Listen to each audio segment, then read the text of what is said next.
الحمد للہ وکفی والصلاة والسلام علی عبادہ الذین اصطفی اما بعد۔ کل میں نے آپ کو بتایا تھا کہ باب الادغام الکبیر کے ٹوٹل 10 شعر ہیں، جن میں سے 5 اشعار جو ہیں یہ ادغام کبیر مثلین کے بارے میں ہیں اور 5 اشعار ادغام کبیر متقاربین کے بارے میں ہیں۔ اچھا، ان 5 اشعار میں سے جو ادغام کبیر متقاربین کے ہیں ان میں سے بھی ایک شعر جو ہے وہ ادغام کبیر متقاربین ادغام صغیر متقاربین کا ہے، جس کو یہاں بیان کیا ہوا امام متولی رحمۃ اللہ علیہ نے۔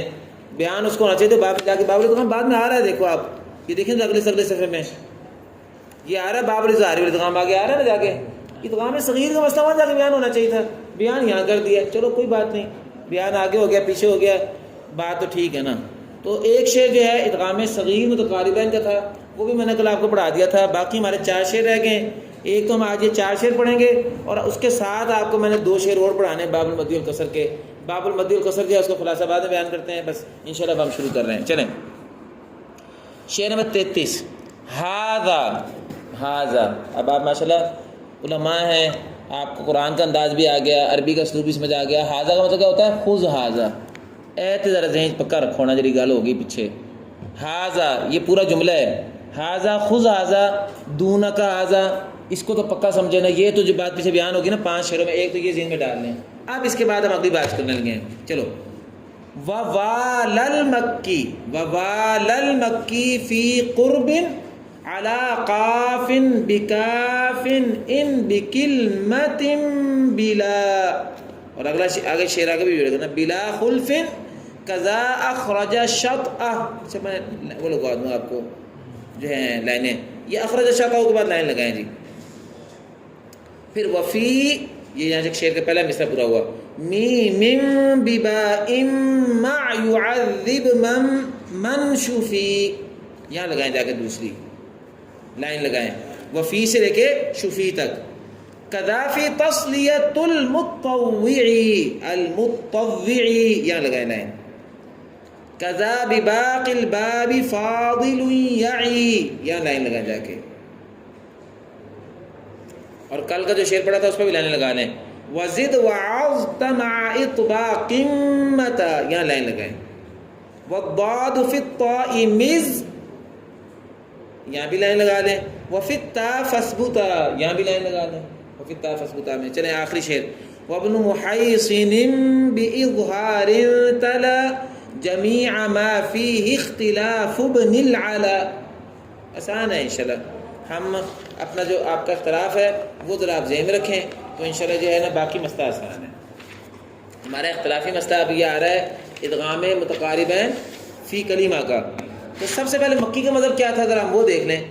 مکی کا مذہب جو ہے ادغام متقاربین فی کلمہ میں تھا کہ مفردہ اور مبج دونوں سے مثل سوسی ہے، یزیدی کی طرح ہے، یزیدی اور ابن محسن دونوں کتابوں سے ایک جیسا ہے۔ یزیدی تو ہے ہی سوسی کی طرح نا، وہ تو اختلاس نہیں کرتا، باقی ہر چیز اس کی طرح ہے۔ اور ادغام مثلین فی کلمہ یا متقارباً فی کلمہ میں تو اختلاس ہوتا ہی نہیں ہے، تو یہ دونوں کے لیے جو ہے وہ ادغام ہے، مفردہ اور مبج دونوں سے ابن محسن کے لیے ادغام ہے، ٹھیک ہے نا جی۔ اچھا، اور فی کلمتین میں کیا مسئلہ ہے؟ ادغام کبیر متقارباً فی کلمتین میں مبج سے صرف ایک کلمہ اخرج شطأ میں ادغام تھا، صرف ایک کلمہ اخرج شطأ میں ادغام تھا، ایسے ہی ہے نا، اور مفردہ سے مطلقاً ادغام تھا۔ البتہ میں نے آپ کو اس میں ایک بات لکھوائی تھی کہ سوسی کے لیے جن کلمات میں خلف ہے نا ادغام کبیر کے باب میں، اس کے لیے ہر اس جگہ میں اظہار ہے، یہ بات انشاءاللہ آپ کو بتائیں گے بھی انشاءاللہ۔ یہ آخری شعر جو ہے نا، یہ سب سے آخری شعر، شعر میں 37، وابن محیصن باظہار تلا جمیع ما فیہ اختلاف ابن العلا، یہ اسی کو بیان کر رہا ہے۔ تو آئیے پہلے ہم ابن محسن کا مسئلہ حل کرتے ہیں۔ اچھا، بات آئی تھی سب سے پہلے شعر کی، ادغم فی الباب الیزیدی کا بھی عمر، پورے باب میں یزیدی ابو عمر کی طرح ہے، تو پورے باب سے مراد مثلین بھی ہو متقاربین بھی ہو، اس لیے یہ جو آپ کے آخری 5 شعر ہیں ان میں یزیدی کا حکم بیان نہیں ہوگا، جو تو پہلے بیان ہو گیا، وہ کیا ہے؟ وہ سوسی کی طرح ہے، ادغام کبیر مثلین فی کلمہ میں بھی، مثلین فی کلمتین میں بھی، متقاربین فی کلمہ میں بھی، متقاربین فی کلمتین میں بھی۔ فرق صرف اتنا کیا ہے کہ ادغام میں وہ اس کے موافق ہے، اختلاس کی تو بات ہی نہیں کی، اس کا مطلب اختلاس میں اس کے موافق نہیں ہے۔ چنانچہ پہلے کہا تھا ووالاہ شعر میں 29 میں کہ ادغام کبیر مثلین فی کلمتین میں اس کے مماثل ہے، ہم طب فز۔ اب یہاں بیان کریں متقاربان میں کون مماثل ہے، تو کہتے ہیں ووالا المکی، یہ سمجھے نا لفظ المکی یو، یہ ہے اسم فاعل ہے اس کا، لیکن یہ مکی کی زیر اس لیے لگا دی کہ وہ یا آخر سے گری ہوئی ہے نا، تو المکی کی کاف تو زیر ہی ہے نا بھائی، تو المکی المکو تو نہیں ہو سکتا نا اب یہ تو المکی ہی ہے، وہ یا گری ہوئی ہے تو المکی پھر بنا ہوا ہے، ورنہ یہ المکی یو ہے، فاعل ہے۔ اور مکی نے وہی والا کا مطلب کیا کہنا، موافقت کرنا، مکی نے یزیدی کی موافقت کی ہے فی قرب، ادغام متقاربین میں بھی، علی قافن بکافن، قاف مدغم ہو اور اس کا مدغم فی کاف ہو اس میں، اگر وہ دونوں ان بکلمتن، اگر وہ ایک کلمہ میں ہوں، بلا خلفن، اگرچہ وہاں اس کا تو کیا ہے یزیدی کا خلف، وہ آگے تھا نا علی الخلافی، اس کے لیے تو ابو عمر دوری کے سے لے لیتے، سوسی سے دغام لے لیتے، طیبہ کے ابو عمر کی طرح تھا نا، اس نے معالت اس کی اختیار کی مکی نے، لیکن کی بلا خلف ہے، اس کے لیے خلف ہے یزیدی کا، اس کے لیے بلا خلف ہے، ٹھیک ہے نا۔ تو ادغام کبیر متقارب ہے فی کلمہ میں سوسی جیسا ہوا یہ، اچھا یہ متقارباً فی کلمہ کی بات ہو گئی۔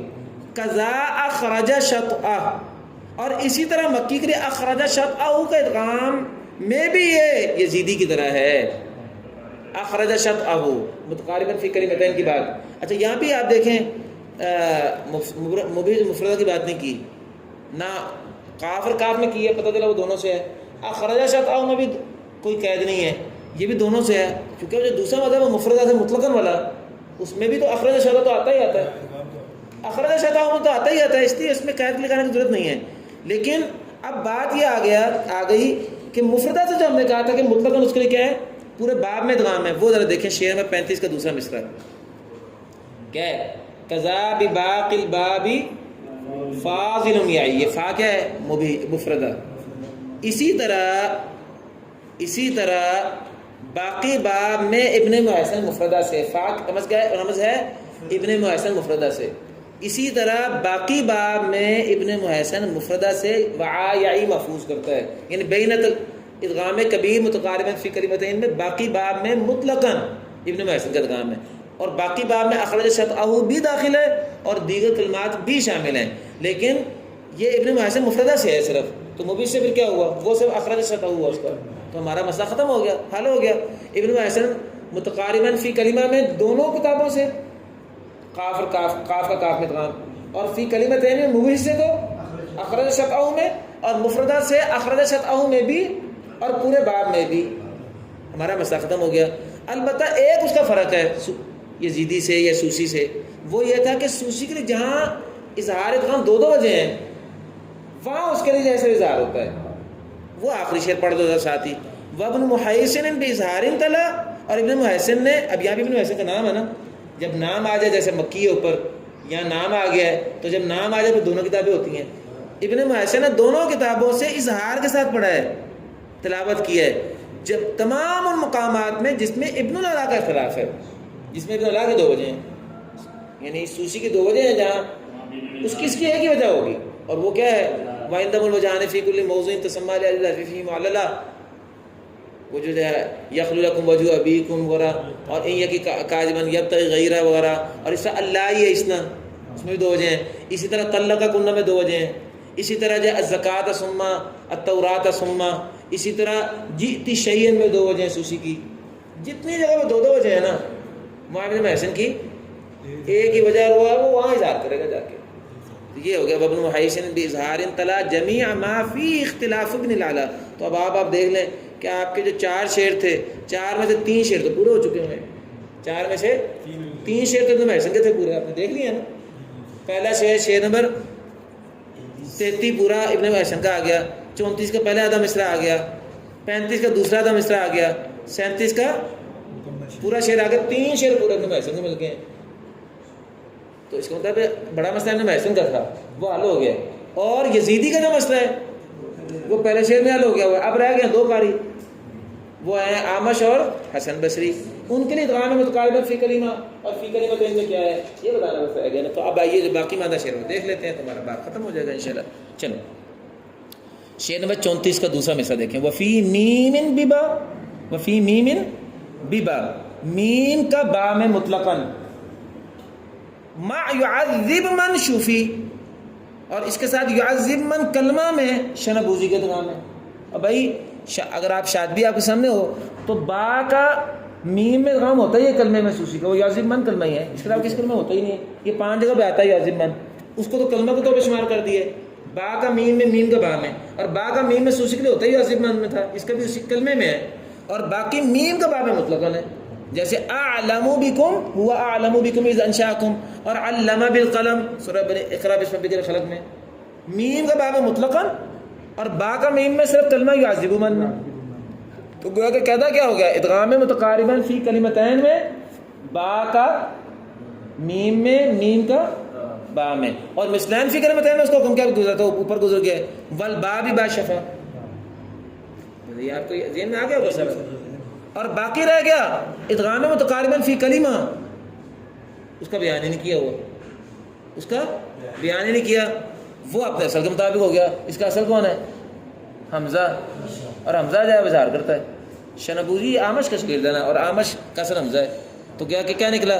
شنبوزی کے لیے ادغام متقارباً فی کلمہ میں کوئی اختلاف نہیں ہے، اور ادغام متقارباً فی کلمتین میں با کا میم میں میم کا با میں ادغام ہے. یہ ہمارا آدھا شعر ختم ہو گیا. اب باقی جو ہے تو بہرحال با کا میم میں وہ تو ادغام ہی ہوتا ہے يعذب من، لیکن میم کا با میں اخفاء ہوتا ہے.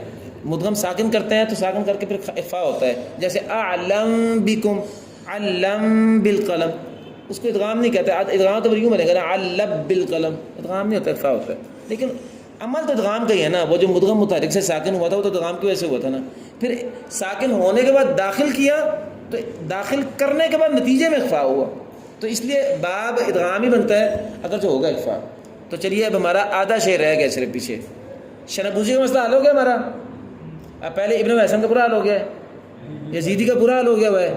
اس کے بعد جو ہے اب ہم چل رہے ہیں آمش کو پہلے حل کر رہے ہیں.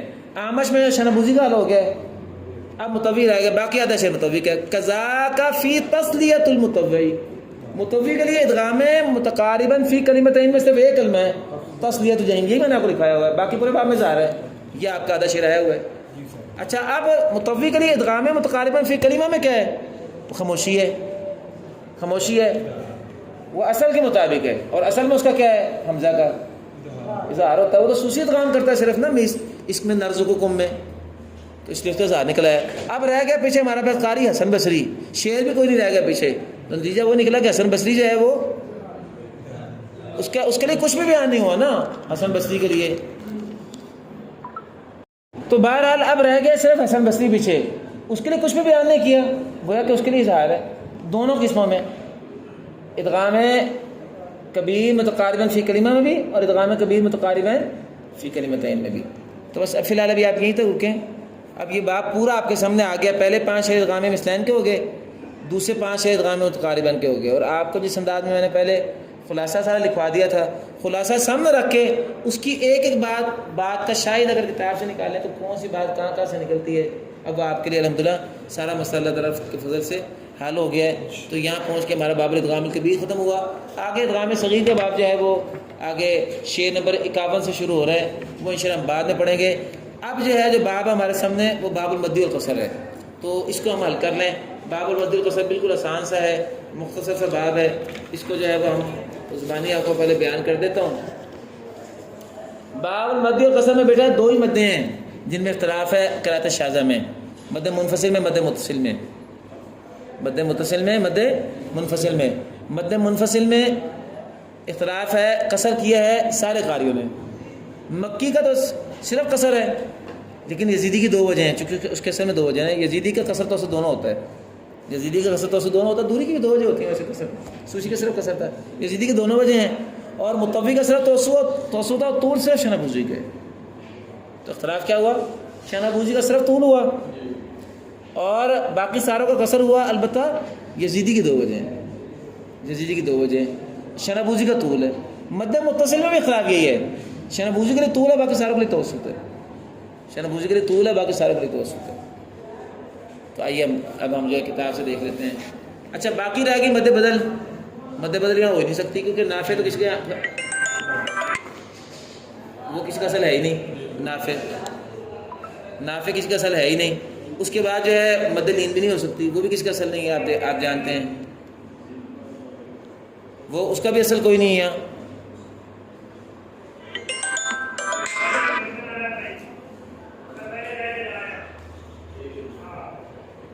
تو اس لیے مد بدل نکل گئی, مد لین نکل گئی, اور مد اختلافی آئیں کوئی نہیں. باقی تو مد متصل, منفصل, مد عارض وقفی, عارض لین, مد لازم, وہ ساری جو ہے آپ کو پتہ ہے کہ وہ سب کا سب مسئلہ جو ہے وہ تو تجوید کا مسئلہ ہے. تو صرف دو ہی مد اختلافی ہیں, مد منفصل اور مد متصل. تو آئیے, وسط لهم مدن, تمام قراء اربعہ کے لیے توسط کیجیے مد میں. مد سے مراد منفصل بھی ہے اور متصل بھی ہے. تمام قراء اربعہ کے لیے مد میں توسط کریں. وقصر منفصل, البتہ منفصل میں قصر جو ہے وہ حسن بصری کا ہے, وہ اپنے محیصن نقل اور ابن محیصن کے لیے نقل کیا گیا ہے. ان دونوں کا صرف قصر ہو گیا. ثم الیزیدی بخلفی تلا, یزیدی کے لیے دو وجہ ہو گئی مد منفصل میں قصر توسط. والشنبوزی باشباع کلا, اور شنبوزی کے لیے طول کے ساتھ کلا المدین, کلا المدین, اور شنبوزی کے لیے دونوں مدوں میں جو ہے وہ طول ہے.